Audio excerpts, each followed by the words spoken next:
전 세계가 경악하고 있습니다. 한국은 사실상 핵 보유국이라는 충격적 사실이 밝혀졌기 때문인데요. 대한민국이 만든 세계 최초 핵잠수함급 기술에 일본이 무너져버린 이유. 지금부터 낱낱이 살펴보겠습니다. 시작 전 구독, 좋아요와 함께 어디서 보고 계신지 댓글로 남겨주시면 더욱 재밌는 사연으로 보답해드리겠습니다. 큰 힘이 됩니다. 감사합니다. 안녕하세요. 저는 키리시마 하치로, 일본 방위성 해상망료 간부에서 30년째 잠수함 개발을 맡아온 기술 중령입니다.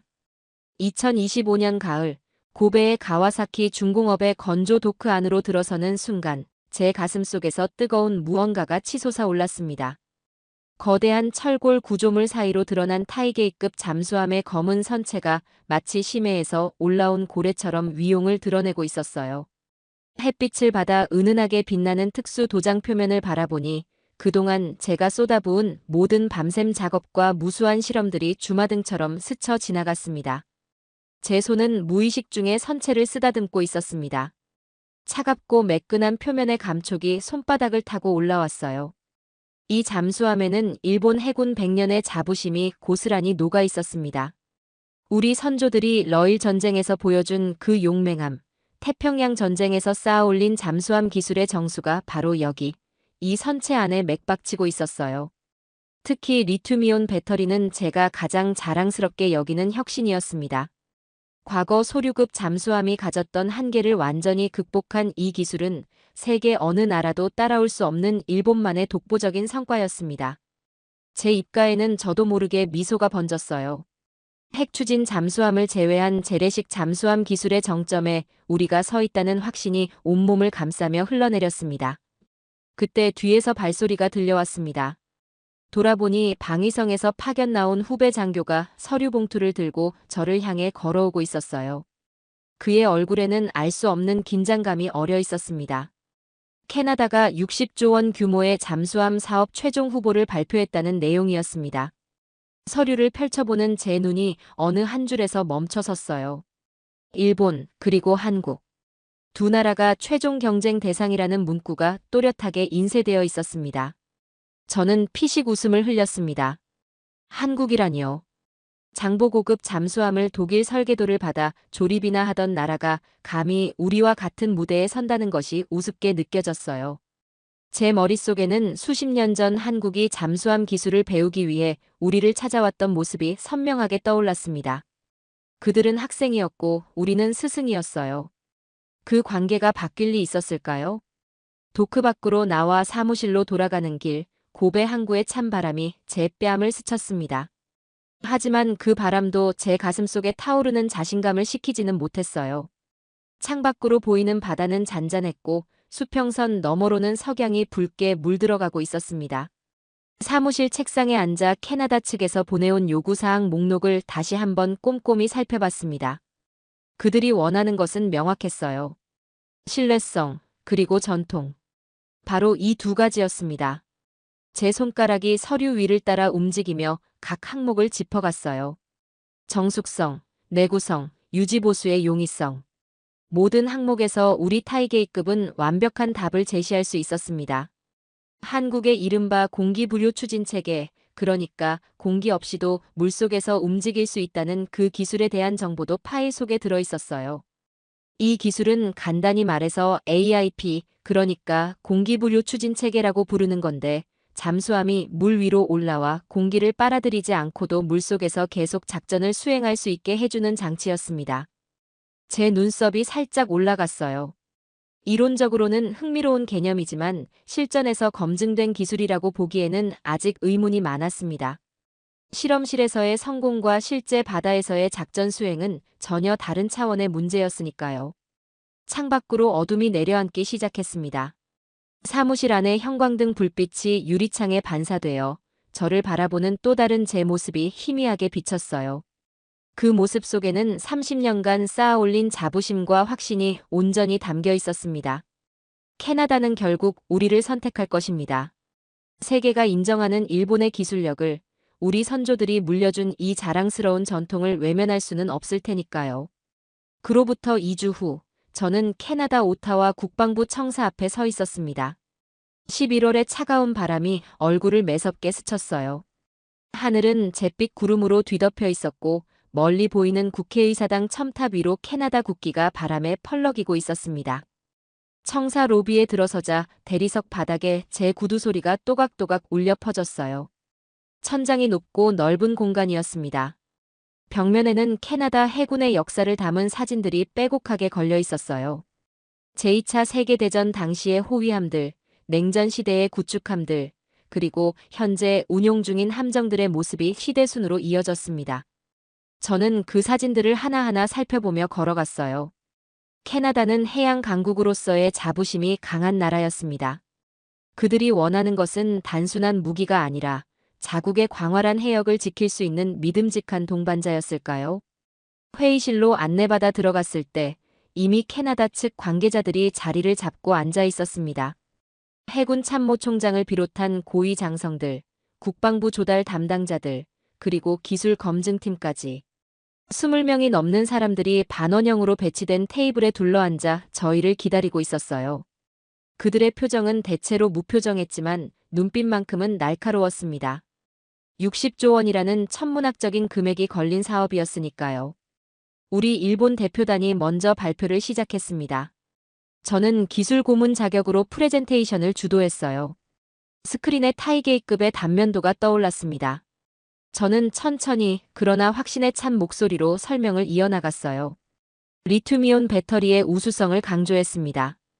기존 납축전지 대비 2배 이상의 에너지 밀도, 30년간 축적된 일본의 배터리 기술력, 그리고 무엇보다 실전 배치를 통해 이미 검증된 신뢰성. 제 손은 레이저 포인터를 들고 스크린의 각 부분을 짚어가며 설명했어요. 캐나다 측 인사들이 고개를 끄덕이는 모습이 보였습니다.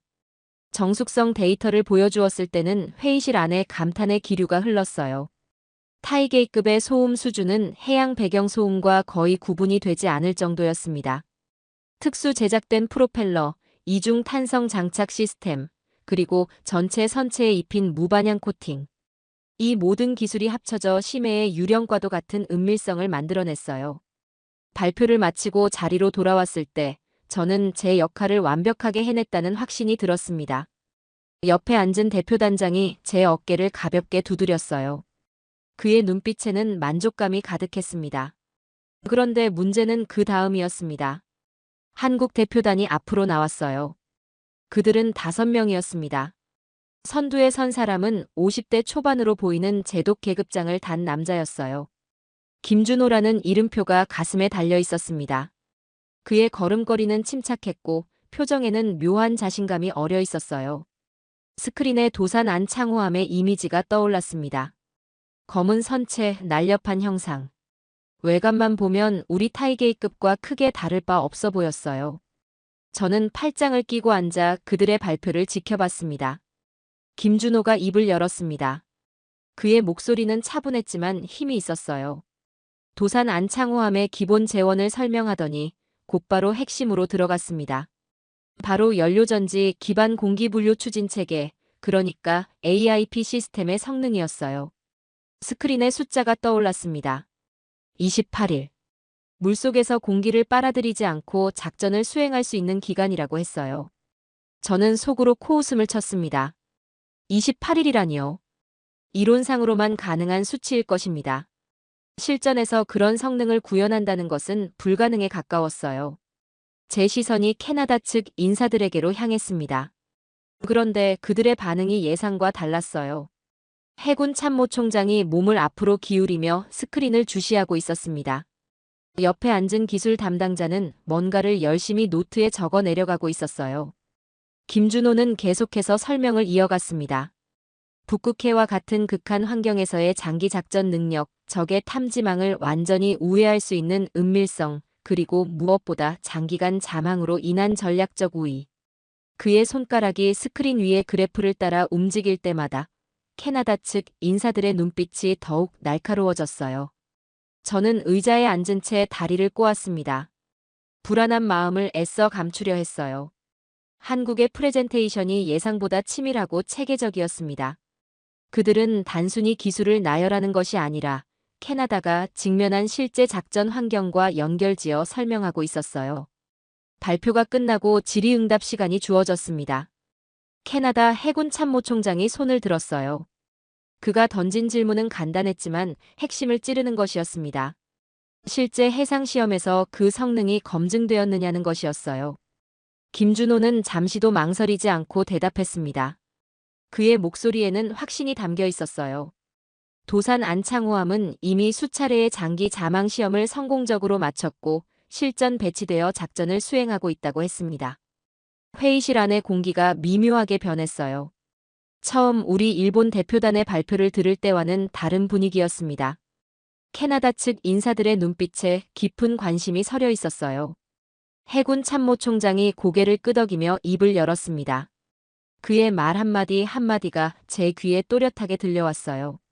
매우 흥미로운 제안이라는 것이었습니다. 추가 검증 절차를 거쳐 양측의 기술을 면밀히 비교해 보겠다는 말도 덧붙였어요. 회의가 끝나고 밖으로 나왔을 때 저는 가슴 한편이 묵직하게 가라앉는 것을 느꼈습니다. 복도를 걸어가는 한국 대표단의 뒷모습이 보였어요. 그들의 걸음걸이에는 여전히 자신감이 넘쳐 흘렀습니다. 저는 멈춰서서 그들을 바라봤어요. 과연 저들의 기술이 정말 그 정도일까요?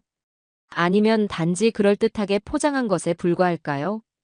제 마음속 어딘가에서 작은 균열이 생기기 시작했습니다. 그날 밤 호텔방에서 잠을 이루지 못했습니다. 침대에 누워 천장을 바라보며 한국 대표단의 발표 내용을 되새김질했어요. 28일간의 자막 능력이라는 숫자가 머릿속을 맴돌았습니다. 불가능한 수치라고 저는 계속 스스로에게 되뇌었어요. 하지만 김준호의 그 확신에 찬 눈빛이 자꾸만 떠올랐습니다. 다음 날 아침 캐나다 국방부 기술검증센터로 향했습니다. 오타와 외곽의 넓은 부지에 자리 잡은 이 시설은 겉으로 보기에는 평범한 연구소 건물 같았어요. 하지만 안으로 들어서자 분위기가 완전히 달랐습니다. 복도 양옆으로 보안 등급이 표시된 문들이 늘어서 있었고 곳곳에 경비원들이 서 있었어요. 안내를 받아 들어간 방은 생각보다 넓었습니다. 한쪽 벽면 전체가 거대한 스크린으로 되어 있었고 그 앞에는 최신형 컴퓨터들이 일렬로 배치되어 있었어요. 캐나다 측 기술진 10여 명이 이미 자리를 잡고 앉아 있었습니다.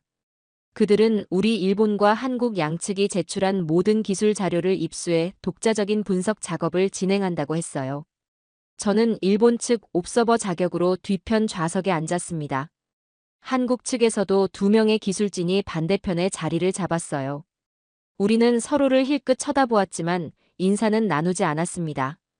캐나다 측 수석 분석관이 앞으로 나왔습니다. 60대 초반으로 보이는 백발의 남자였어요. 그는 30년 넘게 잠수함 음향 분석을 해온 전문가라고 소개받았습니다. 그의 손에는 두꺼운 파일이 들려 있었어요. 분석이 시작되었습니다. 먼저 우리 타이게이급의 데이터가 스크린에 떠올랐어요. 각종 주파수 대역별 소음 수준을 나타내는 그래프들이 화면을 가득 채웠습니다. 저는 그 그래프들을 보며 가슴이 뿌듯해졌어요. 모든 주파수 대역에서 매우 낮은 수치를 보여주고 있었습니다. 수석 분석관이 설명을 시작했습니다. 타이게이급의 정숙성은 확실히 세계 최고 수준이라고 했어요. 특히 리튬이온 배터리 구동 시의 소음은 거의 측정이 불가능할 정도로 낮다고 평가했습니다.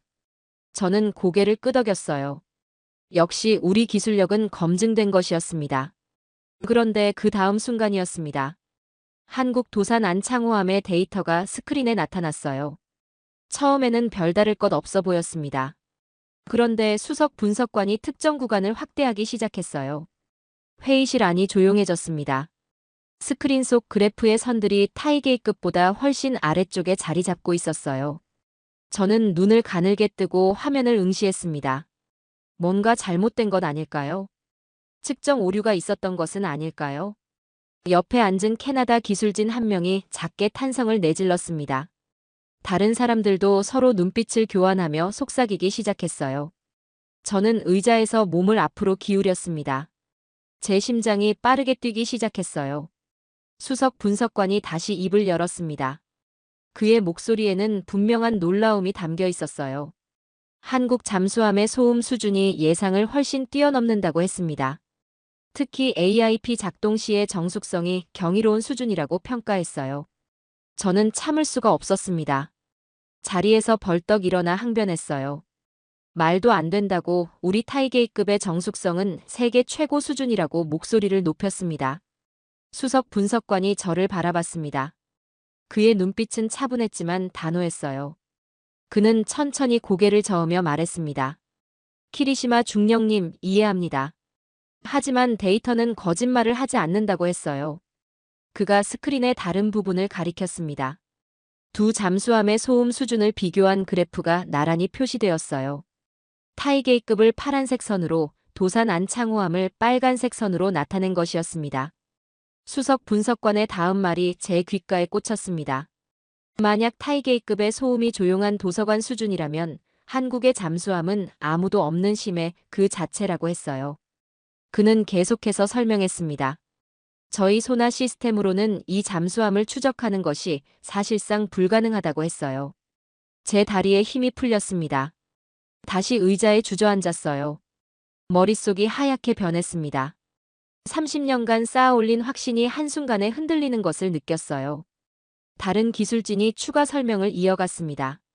한국의 연료전지 방식은 기계적 움직임이 거의 없어 진동 소음이 원천적으로 차단된다고 했어요. 반면 우리 타이게이급은 아무리 리튬이온 배터리를 사용한다 해도 프로펠러 구동과 각종 보조 시스템에서 발생하는 미세한 소음을 완전히 제거할 수는 없다고 했습니다. 스크린에는 계속해서 새로운 분석 자료들이 떠올랐어요. 각종 작전 시나리오별 탐지 확률, 회피 기동 능력, 은밀 침투 가능 범위. 모든 항목에서 한국 잠수함이 우위를 점하고 있었습니다. 저는 두 손으로 얼굴을 감쌌어요. 이럴 수가 없었습니다. 우리가 세계 최고라고 믿었던 기술이 한국에 뒤처져 있었다니요. 제가 무시하고 비웃었던 그 나라가 실은 우리를 한참 앞서가고 있었던 것입니다. 분석관은 계속해서 자료를 제시했습니다. 28일간의 자막 능력도 과장이 아니라고 했어요. 실제 해상시험 데이터를 근거로 충분히 달성 가능한 수치라고 평가했습니다. 우리 타이게이급이 일주일에 한 번씩 충전을 위해 수면 근처로 올라와야 하는 것과는 차원이 다른 능력이었어요. 회의실을 나올 때 저는 휘청거렸습니다. 복도의 벽에 손을 짚고 한참을 서 있었어요. 밖으로 나오니 차가운 바람이 얼굴을 때렸습니다. 하지만 그 바람도 제 머릿속의 혼란을 가라앉히지는 못했어요. 저 멀리 주차장 쪽으로 걸어가는 한국 기술진들의 모습이 보였습니다. 그들은 서로 어깨를 두드리며 무언가 이야기를 나누고 있었어요. 저는 그 모습을 멍하니 바라봤습니다. 제 평생의 자부심이 균열을 넘어 깊은 틈으로 벌어지고 있었어요. 이제 저는 인정해야 했습니다. 한국의 기술력이 결코 우리 아래가 아니라는 것을, 어쩌면 우리보다 앞서 있을지도 모른다는 것을요. 호텔 방으로 돌아왔을 때는 이미 밤 10시가 넘어 있었습니다. 침대에 몸을 던졌지만 잠이 오지 않았어요. 천장의 환풍구에서 들려오는 미세한 바람 소리만이 고요한 방 안을 채우고 있었습니다. 저는 일어나 앉았어요. 책상 위에 놓인 서류 가방을 바라봤습니다. 그 안에는 캐나다 측으로부터 받은 한국 잠수함의 기술 자료가 들어 있었어요. 오늘 본 그 충격적인 데이터들이 제 손 안에 있었습니다. 가방을 열고 파일을 꺼냈어요. 두꺼운 문서 뭉치가 손에 묵직하게 느껴졌습니다. 책상 램프를 켜고 첫 장을 펼쳤어요. 도산 안창호함이라는 제목이 선명하게 인쇄되어 있었습니다. 한 장 한 장 넘기면서 읽어 내려갔어요. 전체 길이 83.3m, 폭 9.6m, 배수량 3,300톤. 기본 재원만 보면 우리 타이게이급과 크게 다르지 않았습니다. 하지만 추진 시스템 부분에서 제 손이 멈췄어요. AIP, 즉 연료전지 기반 공기부료 추진 체계에 대한 상세한 설명이 여러 페이지에 걸쳐 이어졌습니다. 수소와 산소의 전기화학 반응으로 전기를 생산하는 방식이었어요. 기계적 움직임이 최소화되어 소음이 거의 발생하지 않는다고 했습니다. 저는 이를 악물었어요. 오늘 본 그 압도적인 정숙성 데이터가 이것 때문이었던 것입니다. 시계를 보니 자정이 넘어가고 있었어요. 하지만 저는 자료를 놓을 수가 없었습니다. 커피를 한 잔 내려 마시고 다시 책상 앞에 앉았어요. 무기 체계 부분으로 넘어갔습니다. 어뢰 발사관의 재원, 기뢰 탑재 능력, 대함 미사일 시스템. 모두 예상 범위 내의 내용이었어요. 그런데 다음 페이지를 넘기는 순간 제 손이 떨리기 시작했습니다. 설계도 한 장이 나타났어요. 잠수함의 측면 단면도였습니다. 선체 중앙 부분에 낯선 구조물이 그려져 있었어요. 세로로 긴 원통형 구조물 6개가 나란히 배치되어 있었습니다. 저는 눈을 비비고 다시 그림을 들여다봤어요. 그 옆에 작은 글씨로 설명이 적혀 있었습니다. 수직발사관 VLS. 총 6문. 제 입이 저절로 벌어졌습니다. 수직발사관이라니요? 핵추진 잠수함도 아닌 잠수함의 수직발사관을요? 이것은 단순한 어뢰 발사관이 아니었어요. 수직으로 미사일을 발사할 수 있는 장치였습니다. 심장이 빠르게 뛰기 시작했어요. 손가락으로 그 부분을 짚고 다시 읽어봤습니다. 틀림없었습니다. 6문의 수직 발사관이 명확하게 표시되어 있었어요. 저는 황급히 노트북을 켜고 방위성으로 이메일을 보냈습니다. 하지만 언제 답장이 올까요? 기다릴 수가 없었어요. 핸드폰을 들고 직통 번호를 눌렀습니다. 벨소리가 몇 번 울린 후 익숙한 목소리가 들려왔어요. 방위성 정보국에서 함께 일했던 동료 나카무라였습니다. 그에게 긴급히 확인할 것이 있다고 말했어요. 나카무라는 제 다급한 목소리를 듣고 잠시 침묵했습니다. 그러더니 한숨을 크게 내쉬었어요. 그의 다음 말이 전화기를 통해 천천히 흘러나왔습니다. 사실이라고 했어요. 한국이 도산 안창호함에 수직 발사관을 탑재했다는 것이 사실이라고 했습니다. 그것도 2021년에 이미 실전 배치를 완료했다고 했어요. 저는 침대 가장자리에 주저앉았습니다. 나카무라의 목소리는 계속 이어졌어요. 더 충격적인 내용이 뒤따랐습니다. 한국은 그 수직 발사관에서 잠수 한발 사탄도 미사일, 그러니까 SLBM을 발사하는데 성공했다고 했어요. 세계 최초로 재래식 잠수함에서 탄도미사일을 쏘아 올린 것이라고 했습니다. 전화기를 든 제 손에 힘이 들어갔어요. 나카무라에게 물었습니다. 그것이 정말 가능한 일이냐고, 우리는 왜 몰랐느냐고 목소리를 높였어요. 나카무라의 대답은 더욱 충격적이었습니다. 우리 정보국도 최근에야 확인했다고 했어요. 한국은 이 기술을 극비리에 개발해왔고 성공한 후에야 조심스럽게 공개했다고 했습니다. 그는 계속해서 설명했어요. 우리 일본도 탄도미사일 발사 능력을 검토한 적이 있었다고 했습니다. 하지만 결론은 불가능이었다고 했어요. 재래식 잠수함으로는 미사일 발사 시 발생하는 엄청난 반동과 압력을 견딜 수 없다고 판단했다고 했습니다. 그래서 핵잠수함이 없으면 불가능한 기술이라고 결론 내렸다고 했어요. 저는 전화를 끊고 한참을 멍하니 앉아 있었습니다. 창밖으로 오타와의 야경이 보였어요. 불빛들이 어둠 속에서 반짝이고 있었습니다. 책상으로 돌아가 다시 설계도를 펼쳤어요. 그 6문의 수직 발사관이 새로운 의미로 다가왔습니다. 이것은 단순한 무기가 아니었어요. 한국이 재래식 잠수함의 한계를 뛰어넘어 전략 무기 체계를 구축했다는 증거였습니다. 저는 고개를 저었어요. 우리가 전술 수준의 작전만을 생각하며 기술 개발에 매달려 있을 때 한국은 이미 전략적 차원으로 도약하고 있었던 것입니다. 그들은 더 이상 우리를 따라오는 나라가 아니었어요. 우리가 넘지 못한 벽을 그들은 이미 넘어서 있었습니다. 손으로 얼굴을 감싸며 깊은 한숨을 내쉬었어요.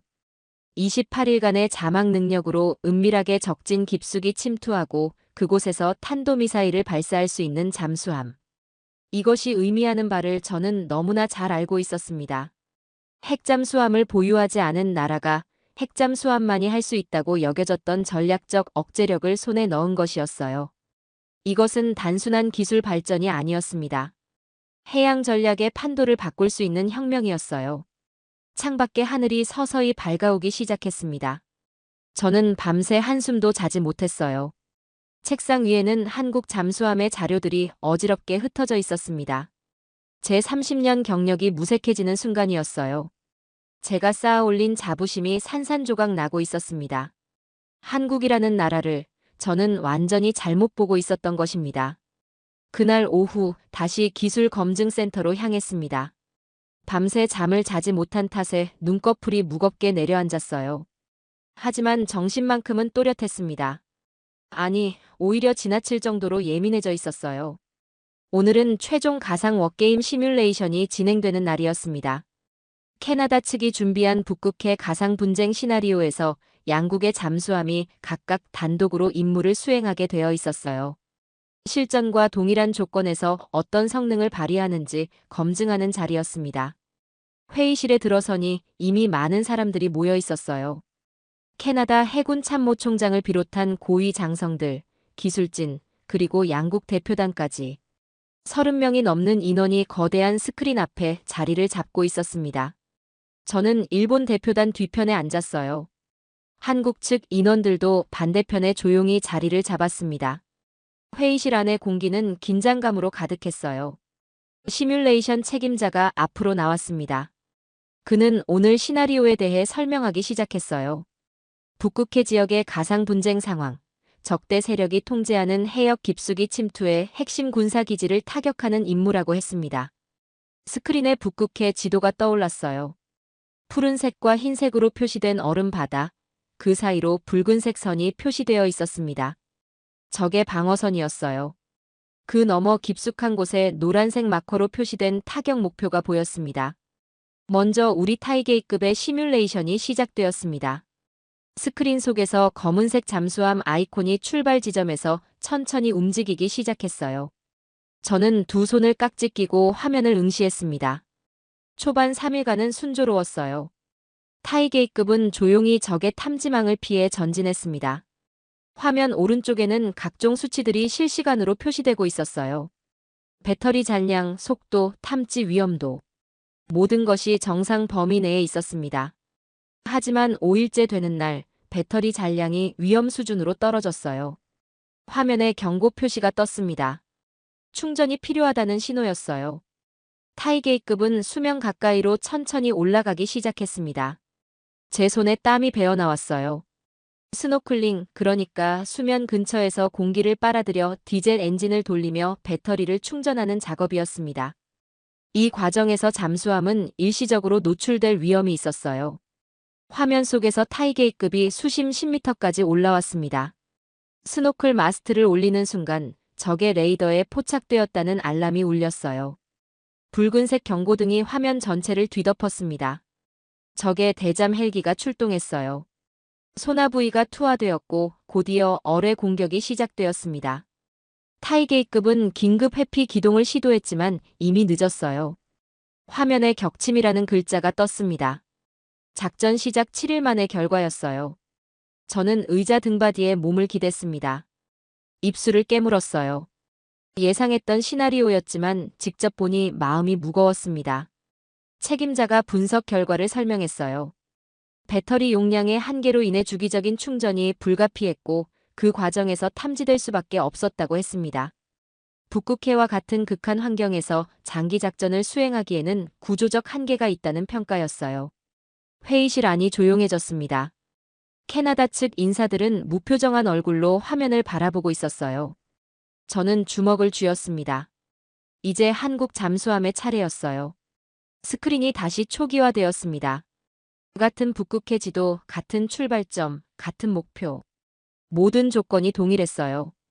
이번에는 회색으로 표시된 도산 안창호함 아이콘이 나타났습니다. 시뮬레이션이 시작되었어요.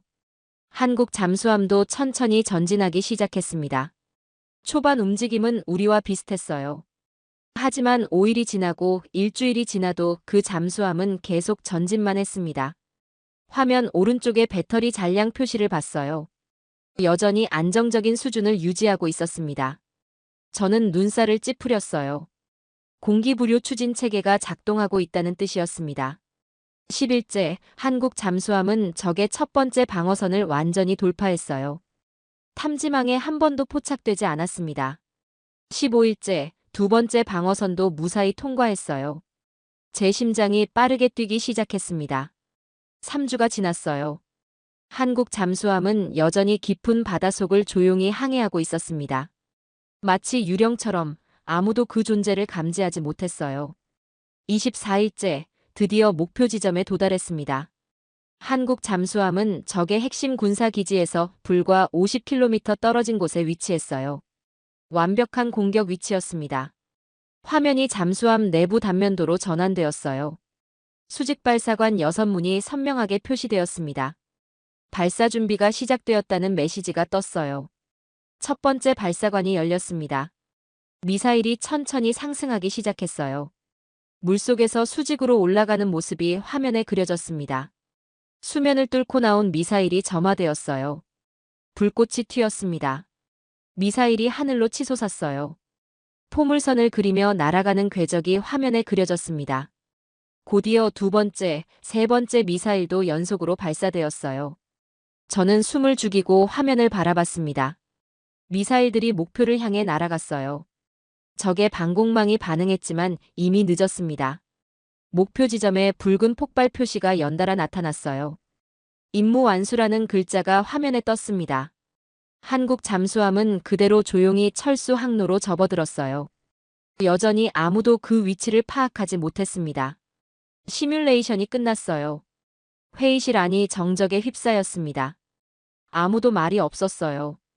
저는 텅 빈 눈으로 꺼진 스크린을 바라봤습니다. 30년입니다. 제가 잠수함에 바친 30년의 세월이 무너져 내렸어요.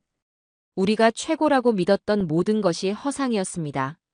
캐나다 해군 참모총장이 자리에서 일어났어요. 그가 저에게로 걸어왔습니다. 그의 눈빛은 차분했지만 그 속에는 확고한 결정이 담겨 있었어요. 그가 제 앞에 섰습니다. 낮은 목소리로 천천히 말했어요. 이제 아시겠냐고, 우리가 왜 그토록 오래 물속에 머무는 것을 원했는지를요. 그는 잠시 멈췄다가 다시 입을 열었습니다. 단순히 바다에서 적의 함정을 공격하는 잠수함이 아니라 깊은 바닷속에서 적의 내륙 깊숙한 곳까지 타격할 수 있는 능력을 원했다고 했어요. 북극해의 광활한 지역을 방어하기 위해서는 가까운 곳만 공격하는 무기가 아니라 멀리 떨어진 적의 심장부까지 도달할 수 있는 장거리 전략 무기가 필요하다고 했습니다. 그의 말이 가슴에 깊이 박혔어요. 저는 고개를 숙였습니다. 대답할 말이 없었습니다. 사흘 후 최종 결정 회의가 열렸습니다. 같은 회의실이었지만 분위기는 사뭇 달랐어요. 캐나다 측 인사들의 표정에서 이미 결정이 기울어졌음을 느낄 수 있었습니다. 저는 일본 대표단 맨 뒤에 앉아 있었어요. 지난 사흘간 거의 잠을 자지 못했습니다. 시뮬레이션에서 본 그 장면들이 눈을 감을 때마다 떠올랐어요. 완벽하게 침투하는 한국 잠수함, 수직으로 치솟는 미사일들, 그리고 무너져 내리는 저의 자부심. 회의가 시작되었습니다. 캐나다 국방부 조달 담당관이 양측의 기술평가 결과를 요약했어요. 정숙성, 자망 지속 능력, 전략적 타격 능력. 모든 항목에서 한국이 앞서 있다는 내용이었습니다. 저는 주먹을 쥐었어요. 이대로 끝낼 수는 없었습니다. 30년 경력이 이렇게 무너지는 것을 그냥 지켜볼 수만은 없었어요. 질의응답 시간이 주어졌습니다. 저는 손을 들었어요. 캐나다 측 의장이 고개를 끄덕이며 발언권을 주었습니다. 자리에서 일어나 한국 대표단을 바라봤어요. 김준호 제독이 차분한 표정으로 저를 쳐다보고 있었습니다. 저는 목소리를 가다듬고 질문을 던졌어요. 수직발사관 6문을 탑재하면서 승조원들의 거주 공간은 어떻게 확보했느냐고 물었습니다. 추가 무장으로 인해 내부 공간이 부족해지면 장기 작전 시 승조원들의 사기와 전투력이 저하될 수밖에 없다고 지적했어요. 저는 과거 일본이 호주 잠수함 사업에 참여했을 때를 떠올렸습니다. 우리 설계안이 혹평을 받았던 이유가 바로 거주성 문제였어요. 승조원 공간이 너무 좁아 중학생용 공간이라는 비판까지 받았었죠. 한국도 같은 실수를 했을 것이라고 저는 예상했습니다. 김준호 제독이 자리에서 일어났어요. 그의 입가에 미소가 번졌습니다. 마치 이 질문을 기다렸다는 듯한 표정이었어요. 그가 천천히 입을 열었습니다. 좋은 질문이라고 했어요. 도산 안창호함의 경우 확실히 공간 활용에 어려움이 있었다고 솔직히 인정했습니다. 하지만 그 문제는 이미 해결했다고 했어요. 스크린에 새로운 이미지가 떠올랐습니다.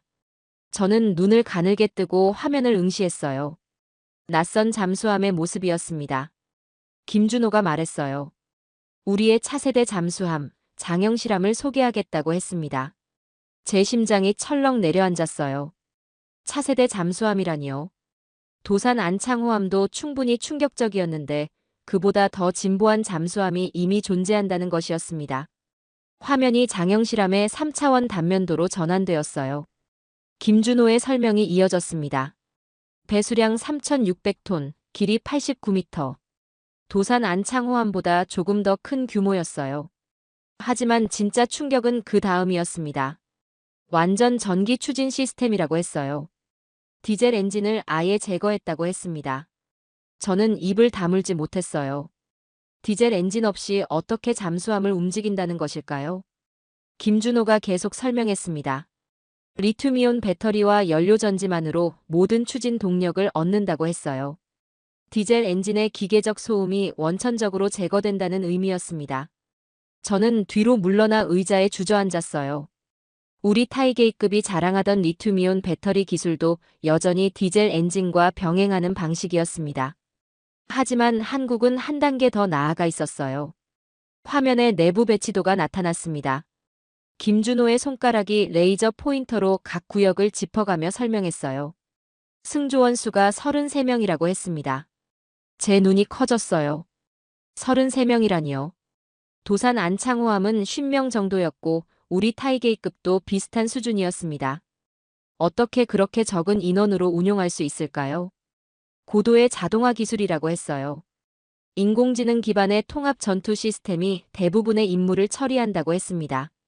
승조원은 핵심 의사결정과 감독만 담당하면 된다고 했어요. 그렇다면 남는 공간은요? 저는 숨을 죽이고 다음 설명을 기다렸습니다. 화면이 확대되며 승조원 구역이 상세히 보였어요. 개인 침실이 하나씩 배정되어 있었습니다. 더 이상 좁은 2층 침대를 여러 명이 돌아가며 쓰는 방식이 아니었어요.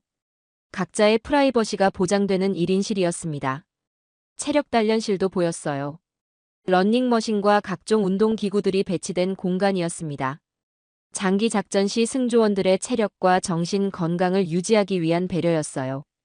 휴게실도 따로 마련되어 있었습니다.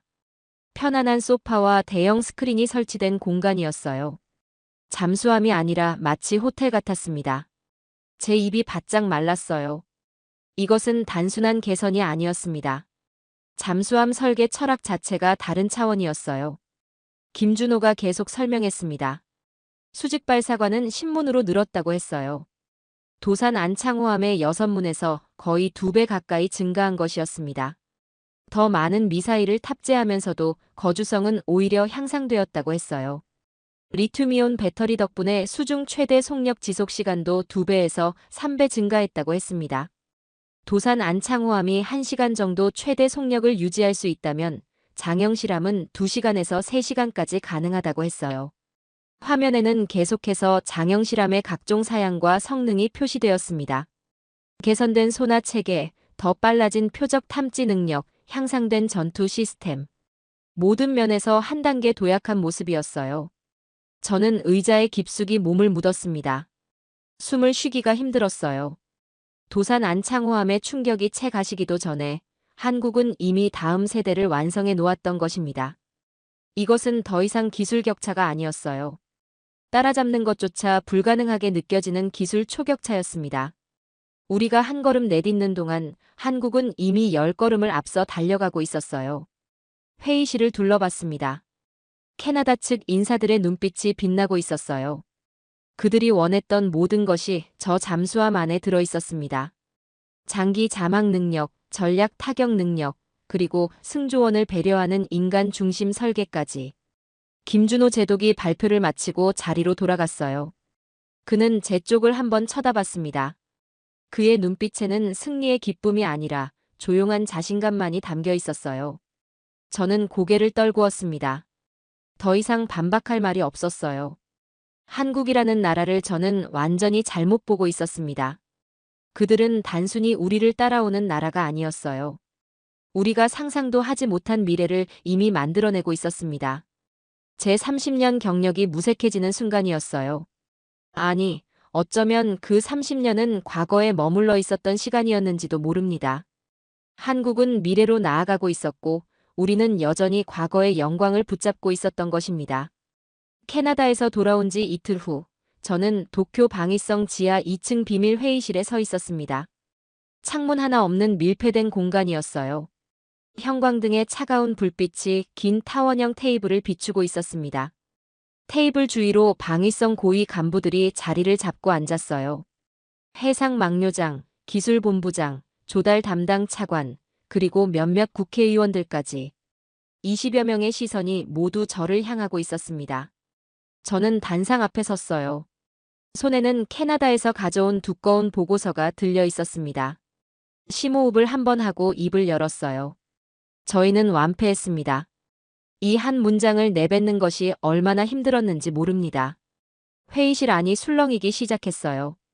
몇몇은 고개를 저었고 누군가는 책상을 손바닥으로 쳤습니다. 하지만 저는 계속 말을 이어나갔어요. 변명은 하지 않겠다고, 대신 제가 목격한 사실을 있는 그대로 전하겠다고 했습니다. 스크린을 켜고 자료를 띄웠어요. 먼저 한국 도산 안창호함의 정숙성 데이터를 보여주었습니다. 우리 타이게이급과 비교한 그래프가 나타났어요. 회의실 안이 조용해졌습니다. 28일간의 자막 능력을 설명했어요. 이것은 과장이 아니라 실제 검증된 성능이라고 강조했습니다. 캐나다 측의 독립적인 분석 결과가 이를 뒷받침한다고 덧붙였어요. 수직 발사관 6문과 잠수함 발사 탄도미사일 발사 성공 사례를 보고했습니다. 세계 최초로 재래식 잠수함에서 전략 무기 발사를 구현했다고 설명했어요. 회의실 안의 공기가 무겁게 가라앉았습니다. 그리고 장영실함을 소개했어요. 완전 전기 추진 시스템, 33명의 승조원, 개인 침실과 체력 단련실이 갖춰진 거주 환경. 스크린의 이미지들을 하나하나 넘기면서 설명했습니다. 한 국회의원이 손을 들고 끼어들었어요. 그의 목소리에는 불쾌함이 묻어났습니다. 과장된 것 아니냐고, 한국이 허위 정보로 우리를 속인 것은 아니냐고 물었어요. 저는 고개를 저었습니다. 캐나다 측이 철저하게 검증했다고, 모든 데이터가 사실이라고 단호하게 답했어요. 제 목소리가 회의실 안에 울려 퍼졌습니다. 잠시 침묵이 흘렀어요. 저는 보고서를 내려놓고 앞을 바라봤습니다. 이제 해야 할 말을 해야 했어요. 우리가 과거의 영광에 취해 있는 동안 한국은 미래를 준비했다고 말했습니다. 그들은 더 이상 우리를 따라오는 나라가 아니라 우리를 앞서가는 나라가 되었다고 했어요. 기술본부장이 불쾌한 표정으로 저를 쳐다봤습니다. 그가 반박했어요. 우리 기술도 충분히 우수하다고, 단지 캐나다가 잘못된 선택을 한 것뿐이라고 목소리를 높였습니다.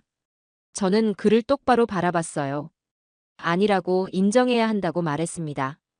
인정하지 않으면 우리는 계속 뒤처질 것이라고 했어요. 이제는 배워야 할 때라고 목소리에 힘을 주었습니다. 회의실 안이 다시 술렁였어요. 찬성하는 사람도 있었고 반대하는 사람도 있었습니다. 저는 자리로 돌아가 앉았어요. 할 말은 다 했습니다. 해상 막료장이 회의를 정리하려는 순간이었어요. 갑자기 보좌관 한 명이 급히 뛰어들어왔습니다. 그의 손에는 태블릿이 들려 있었어요. 긴급 뉴스라고 했습니다. 그가 태블릿을 테이블 중앙에 놓았어요. 모두가 화면을 들여다봤습니다. 뉴스 속보가 흐르고 있었어요. 미국 트럼프 대통령이 중대 발표를 했다는 내용이었습니다. 제 눈이 화면의 자막에 고정되었어요. 방위비 분담금 5배 인상 요구. 한국에 현재 부담하는 금액의 5배를 요구한다는 것이었습니다. 그리고 만약 한국이 불응하면 주한미군 철수를 검토하겠다고 했어요. 회의실 안의 분위기가 순식간에 바뀌었습니다. 몇몇 국회의원들의 얼굴에 미소가 번졌어요.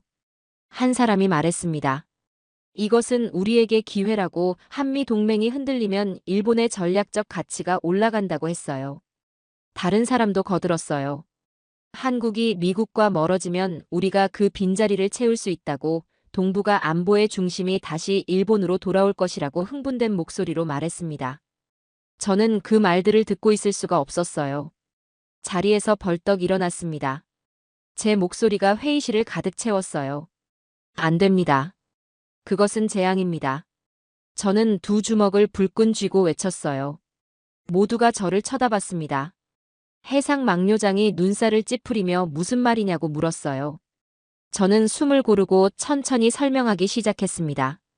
한국의 잠수함 기술이 얼마나 중요한지, 그들이 보유한 전략적 가치가 무엇인지 말했어요. 지금 한국은 보호받아야 할 약소국이 아니라고 했습니다. 그들의 잠수함 발사 탄도미사일 능력은 태평양의 전략 균형 자체를 바꾸고 있다고 강조했어요. 그 기술 없이는 미국조차 중국과 러시아의 위협을 제대로 막아낼 수 없다고 목소리를 높였습니다. 주한미군 철수는 한국을 벌주는 것이 아니라고 했어요. 그것은 미국이 스스로 눈과 팔을 자르는 행위라고 설명했습니다. 한국은 이제 보호해야 할 대상이 아니라 반드시 존중하고 함께 가야 할 파트너라고 말했어요. 한 국회의원이 비웃었습니다. 과장이라고 한국이 그 정도는 아니라고 손사래를 쳤어요. 저는 그를 똑바로 바라봤습니다. 과장이 아니라고 제가 직접 보고 왔다고 답했어요. 우리가 무시했던 그 나라가 이미 우리를 훨씬 앞서 있다고 다시 한번 강조했습니다. 회의실 안이 다시 조용해졌어요. 해상 막료장이 심각한 표정으로 저를 바라봤습니다. 그가 천천히 고개를 끄덕였어요. 하지만 다른 사람들의 반응은 제각각이었습니다.